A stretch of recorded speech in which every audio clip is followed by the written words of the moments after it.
Are you Patsy? My limo's in the shop. Take a cab. Are you Patsy? I made your wig. It's very dry. Putting stuff out there that's doesn't have a spine. And anyway, it came together, and it not only looks. This man who sort of wasn't holding you as you were coming in this evening has some prizes to award. Brandon.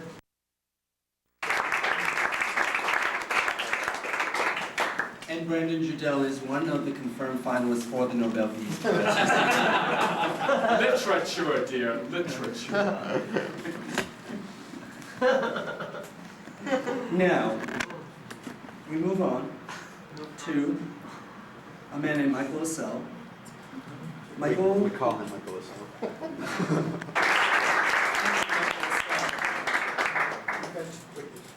Oh, and more about him. Somebody stole the numbers. I know that a few people are asking, what the heck's going on? Is this product placement or what? But in the interest of complete confession, we are underwritten by Horowitz Margaret for the first half of 1995. But they've been very generous, and this is why LISP is here.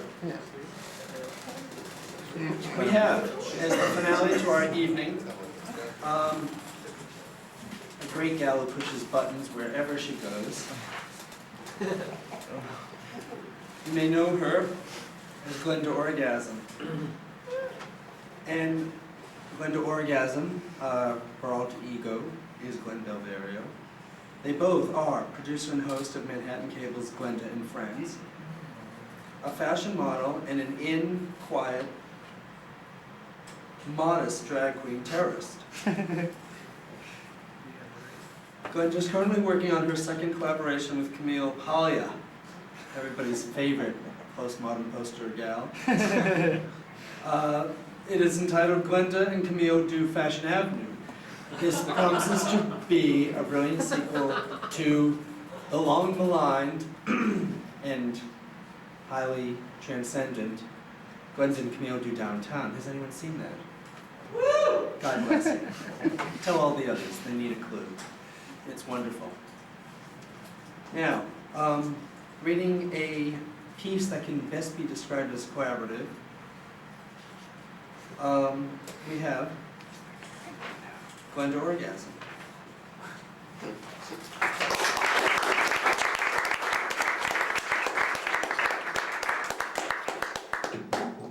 Hi, it's great to be back in New York. Can you hear me? I was out of town, so I missed Gay Pride weekend, unfortunately. But I was in Munich, Germany. I was visiting my friend, the renowned German filmmaker, Leni Riefenstahl. And I'm working on another collaboration besides the one that I'm doing with Camille now. She's going to be a co-host on my show, and we're doing a show. It's called Glennda and Leni Do Auschwitz. Coming soon.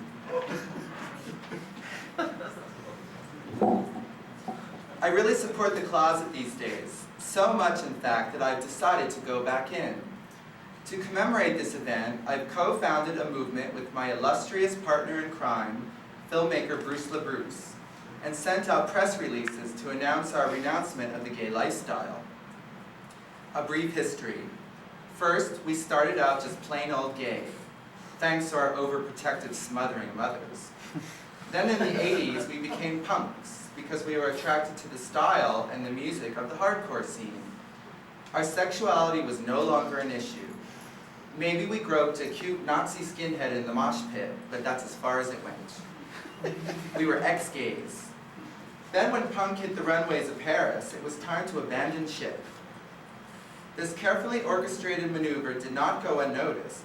most notably by Susie Menkes, the important fashion editor of the International Herald Tribune, who wrote, "Long live genuine street style. The vibrant energy and angry statements of individuals or outsiders will always have their places on the sidewalk. But by the time various street styles have been dissected, labeled, and put in a museum case, the real thing has long since moved on." And move on we did. During the apocalypse of the queer activist movement's embarrassing excesses, we formed the post-queer movement. In order to get to post-queer, we had to adopt a late 60s, early 70s aesthetic for a reinvestigation of our gay roots. Bruce underwent a complete transformation. Darby Crash meets Sandy Dennis gave way to a booze and pill-crazed Judy Garland replica, circa 1969, as in The Day Before She Died. We were back to being gay, albeit a pre-AIDS boys in the band I could go on singing model, back when homosexuality was more exciting. We embraced Sylvester, amyl nitrate, and more multiple partners than you could shake a swizzle stick or penicillin dose at. We were unpolluted by activist anger and political rhetoric. It was our XX gay phase.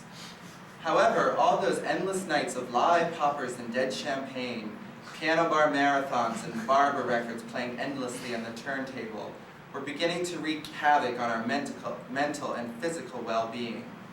As prisoners in the nightmare world of the post-queer, our social lives were being ruined. We could no longer wear our strapless gowns because we had so many sarcomas.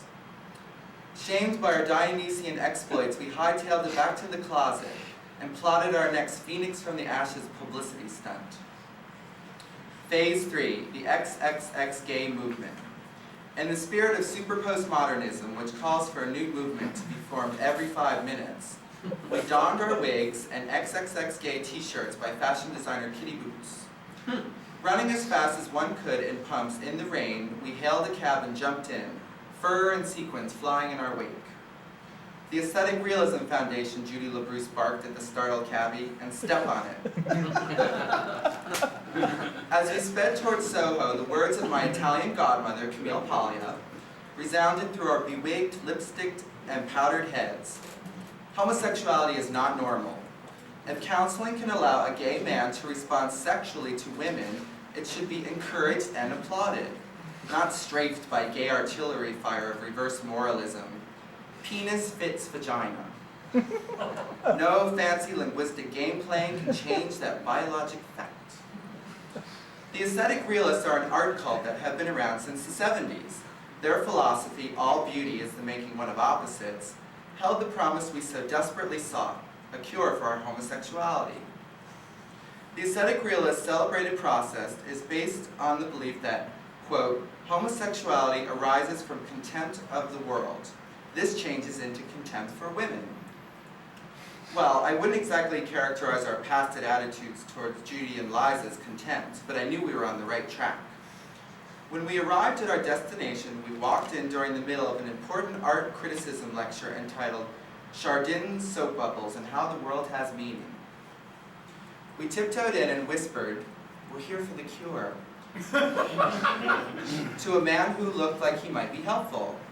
"Ouch," he bellowed, as if imitating Helen Lawson ousting some green kid from NYU out of her dressing room and Valley of the Dolls, and unceremoniously shoved us out the door, along with the various videographers, paparazzi, bodyguards, publicists, and a reporter from New York Magazine that we had brought along to help document our visit from my cable show, Glennda and Friends.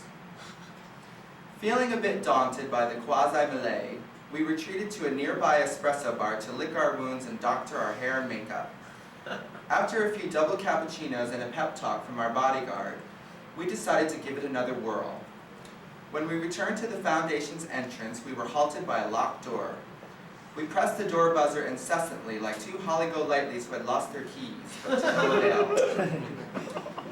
The gallery's closed, the unsympathetic receptionist voice informed us through a speaker.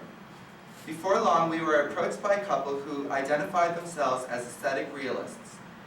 "Will you go in there and tell them that we're very nice people and that we're desperate for the cure?" we pleaded. Despite their confusion caused by our desire to change our sexual identities, but not our outfits, the couple agreed to help us and pressed the buzzer several times, only to be told that they could also not enter. "I think you're right," they said. "They're definitely anti-gay." "Wait a minute," we protested. "We're anti-gay too." But alas, the sentiment was lost on the uncaring realists. Defeated, we returned home, threw on Do You Wanna Funk, snorted some carburetor cleaner, and prepared for yet another night of pointless hedonism. We vowed, however, to make our next attempt at exorcising our gay demons at the more high-profile and reputable Church of Scientology, where they are more sensitive to celebrities and their plights. They are considered the Betty Ford of homosexualism recovery. After all, our XXX gay role models, such as John Travolta and Tom Cruise, and Lisa Marie, and Michael Jackson have all found salvation through Scientology. Okay, now I'm going to read my XXX gay credos, and is it okay if I read this part? So you get up.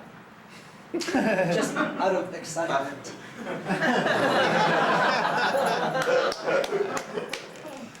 And these are written, these were inspired by a very famous column that Diana Vreeland used to write for Harper's Bazaar back in the 30s or the 40s.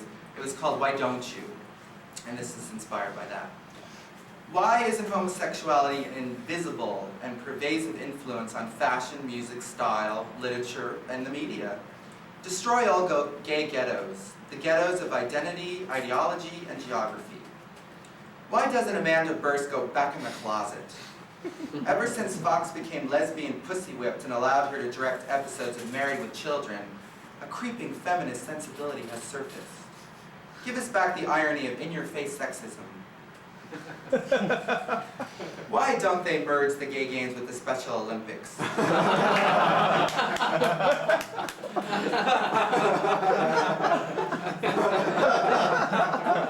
They have. The gratuitous spectacle of mass homosexual group therapy is obviously for gay athletes who aren't professional or athletic enough to compete in the legitimate Olympics. Why don't you go to the townhouse in your smart Gianfranco Ferre suit and order a Bombay Sapphire gin martini, shaken, not stirred, and discuss stock options and palimony suits with discreet gay professionals, rather than wasting your life away in Chelsea with professional gays, those whose identities and careers are exclusively centered around their sexual proclivities? Why don't they make hepatitis vaccines a requirement for those who work at gay-owned and operated restaurants? During our post-queer phase, we contracted every strain of the disease known to mankind. I believe we were up to Q. Why don't those so-called new queer cinema auteurs make films about people who don't find it necessary to trumpet every behind-closed-door bedroom atrocity they've engaged in since their mythic gay birth? Why don't they stop making films altogether? And finally, a message to gay youth. Why don't you think twice before coming out of the closet? Are you really cut out for a life in the theater?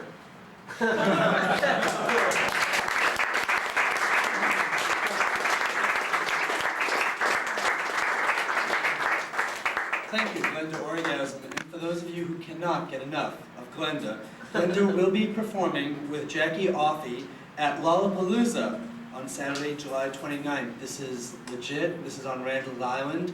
There will be shuttle buses there. It'll be fun. So thank you. And for those of you who want more abuse, there's more of LISP. We didn't read everything here. We certainly didn't convey to you how wonderful it looks inside. So there are copies on the table. Take them up. Do we have any gun? Yay! Okay. Yay! Yay! Yay! Yay! Yay! Okay. Okay. Yeah. Can you take one of me in it? Sure. Just hit this.